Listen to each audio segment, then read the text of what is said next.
Assalamualaikum warahmatullahi wabarakatuh. Bertemu kembali pada kesempatan kali ini merupakan kesempatan yang kedua saya dalam rangka untuk memaparkan kegiatan yaitu menyusun LK 3.1 yaitu menyusun best practice seperti yang sudah saya sampaikan sebelumnya. Untuk aksi yang kedua ini saya akan memaparkan isi dari best practice yang sudah saya susun. Lokasi di sini saya masih sama, yaitu mengambil di sekolah saya SMA Negeri 1 Tahunan. Kemudian lingkup pendidikan yaitu sekolah menengah atas. Tujuan yang ingin dicapai saya mengambil judul yaitu meningkatkan hasil belajar pada mata pelajaran geografi materi keanekaragaman hayati di kelas 11 IPS 1. Penulis saya sendiri Sigit Muhammad. Tanggal pelaksanaan yaitu 13 September 2022, aksi kedua saya. Nah, di mana di sini saya akan memaparkan yang pertama kaitannya dengan kajian mengenai situasi, di mana kondisi yang menjadi latar belakang masalah, mengapa praktek ini penting untuk dibagikan, apa yang menjadi peran dan tanggung jawab Anda dalam praktek ini. Nah, saya coba untuk mengupas di mana ya, latar belakang yang menjadi permasalahan dari praktek pembelajaran ini adalah satu, peserta didik kesulitan dalam mempelajari materi keanekaragaman hayati. Dan yang kedua, banyak peserta didik yang belum mencapai nilai di atas KKM yang sudah ditentukan. Kemudian yang ketiga, ketika latihan, nilai peserta didik itu kurang bagus. Namun pada saat tes sumatif, secara umum itu ada sekitar 65% yang belum tuntas.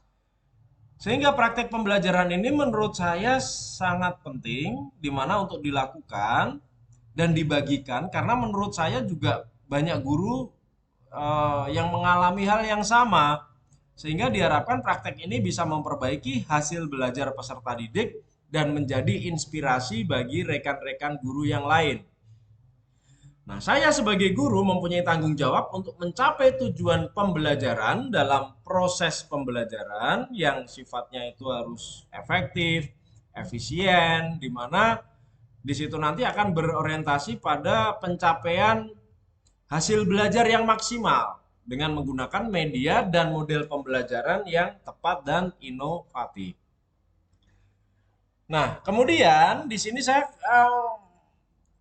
mengalami suatu tantangan ya, di mana apa saja yang menjadi tantangan untuk mencapai tujuan tersebut. Dari apa yang sudah dijelaskan di awal tadi, dari analisis kajian literatur dan wawancara, penyebab dari tujuan pembelajaran yang ingin dicapai yaitu hasil belajar peserta didik pada mata pelajaran geografi, materi keanekaragaman hayati, maka beberapa tantangan yang terjadi yaitu satu, faktor guru dalam memilih media yang tepat untuk menyampaikan materi pembelajaran.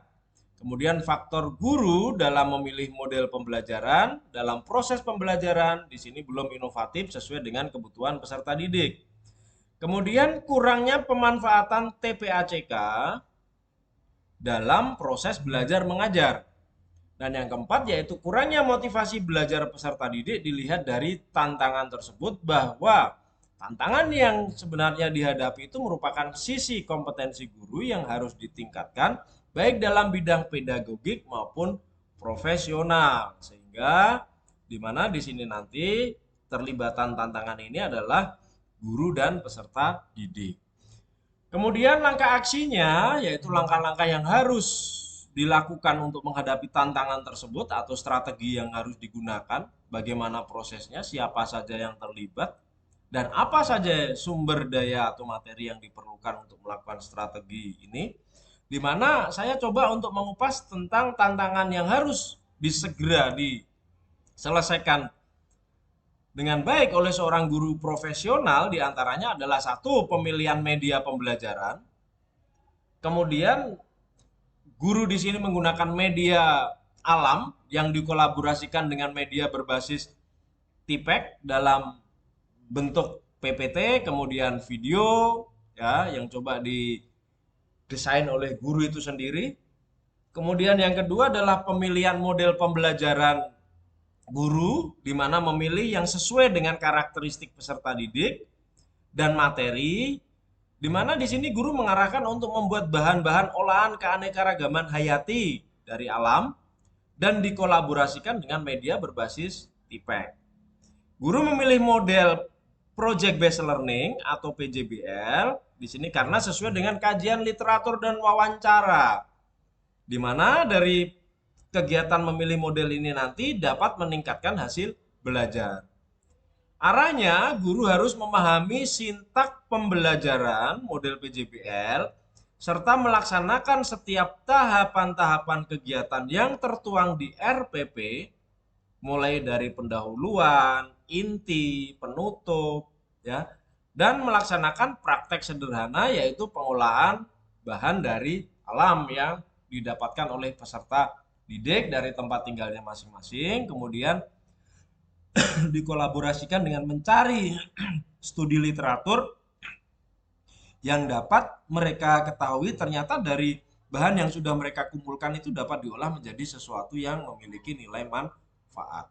Kemudian yang ketiga, meningkatkan motivasi peserta didik, di mana guru menyampaikan kegunaan pembelajaran ini ya, dalam implementasinya di kehidupan sehari-hari, kemudian serta pembelajaran berbasis alam yang sifatnya itu mudah didapat, kemudian dikolaborasikan dengan media-media yang sifatnya sumber apa istilahnya sumber-sumber yang dijadikan sebagai acuan ya, sebagai acuan, kemudian literatur.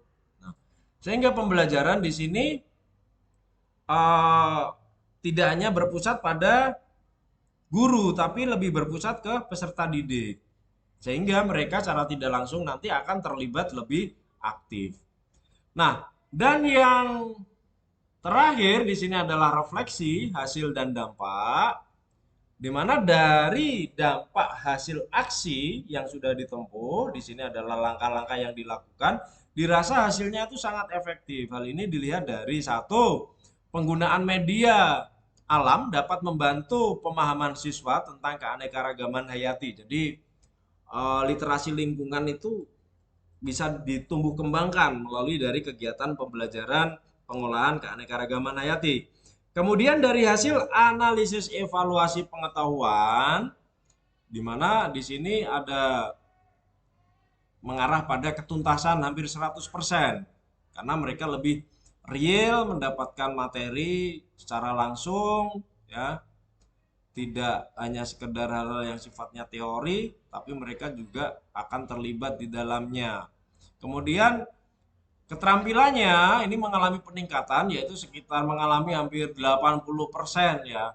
Keterampilannya itu tuntas 80%. Dan yang kedua, pemilihan model PJBL ini dapat membuat peserta didik ini terlibat aktif dalam proses belajar, karena memang semuanya ini pelaksanaannya dilakukan oleh siswa, mulai dari mempersiapkan, kemudian dia mengumpulkan, kemudian mereka mengolah sampai mempresentasikan, sehingga anak-anak ini memiliki peran yang sangat sentral dibanding dengan apa yang disampaikan oleh Bapak Ibu guru. Kemudian respon peserta didik di akhir pembelajaran sangat senang karena proses belajar seperti ini menyenangkan ya. Faktor keberhasilan ini sangat ditentukan oleh guru sebagai fasilitator, mulai dari penggunaan media pembelajaran, model pembelajaran, dan langkah-langkah dalam pengaplikasian RPP.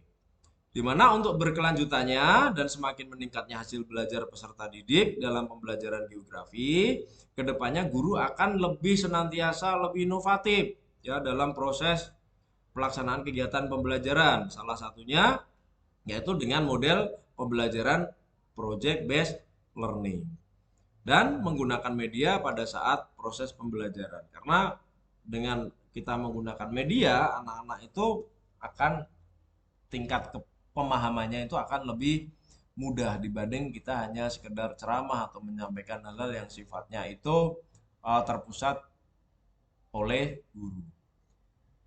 Demikian yang bisa saya sampaikan dari pemaparan penyusunan best practice aksi kedua ini. Semoga bisa bermanfaat dan mohon untuk dapat dievaluasi, diberikan masukan, dan semoga saja bisa menjadi literatur untuk kedepannya digunakan sebagai penunjang dalam sebuah penelitian. Itu saja, terima kasih. Kurang lebihnya saya mohon maaf. Wassalamualaikum warahmatullahi wabarakatuh.